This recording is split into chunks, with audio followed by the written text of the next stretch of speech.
বয়স হয়তো তখন তার 12 কি 13। ক্ষুদ্র ক্ষমতাধারী ওই কৈশোরিক মনটির ভেতর তখন জ্বলজ্বল করছে স্বপ্ন। স্বপ্ন ডাক্তার হবে সে। মা বাবা চিৎকার করে করবে, বলবে, জানো আমার মেয়ে এক মস্ত ডাক্তার হয়েছে। হ্যাঁ গো, তোমরা ঠিকই শুনেছ, আমার মেয়ে ডাক্তার হয়েছে। মন শুধু ওর মানব সেবায়। আমার মেয়ে রোগ অসুখের নাশ করে রোগীর চোখের কান্না মোছায়। আমার মেয়ের তো সবে এখন MBBS।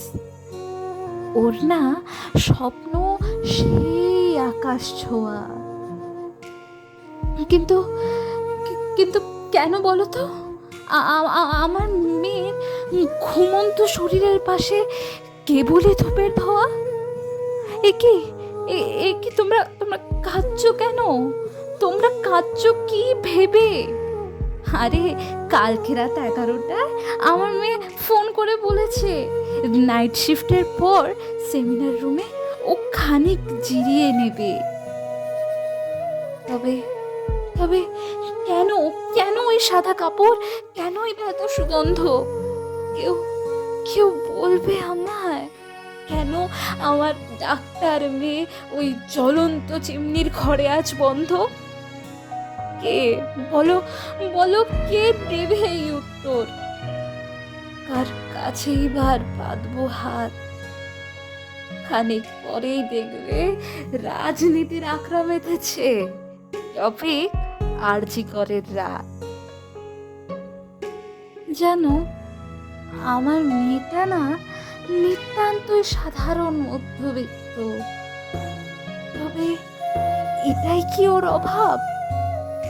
রাতের অন্ধকারে চিড়ে চিবিয়ে খেলো ওই প্রভাবশালীদের প্রভাব। আমার মেয়ের শরীর চুইয়ে তখন রক্ত বইছে। সেমিনার রুমে সে বিবস্ত্র। তবে কেন, কেনই শুধু মোমবাতি, নেই হাতে অস্ত্র? খবরের চ্যানেল জুড়ে ঝড় উঠেছে। হেডলাইনে কেবলই খুন আর ধর্ষণ। আমার মেয়ের মতো আজ প্রত্যেকটা মেয়ের গলায় উঠুক প্রতিবাদের গর্জন। আমার মেয়ের গলার স্টেথোস্কোপটা আর আর হৃদস্পন্দন শুনবে না। আমার মেয়ের নাম ছাপানো প্রেসক্রিপশনেও আর পেনের কালি লাগবে না। দিনের শেষে ফোনের পর্দায় মেয়ের নামটা আর জ্বলে উঠবে না। চিৎকার, শুধুই চিৎকার, বিচার চাই, বিচার চাই। ইতিহাসের পাতা তাই খিলখিলিয়ে হেসে বলে, বিচার সে যে কোনোখানে নাই। এত দাবির, এত আন্দোলনের বিচার কি আমরা আদৌ পাবো কেহ? আমার ডাক্তার মেয়ের স্বপ্নগুলো আজ ওই সাদা কাপড়ে মোড়া দেহ।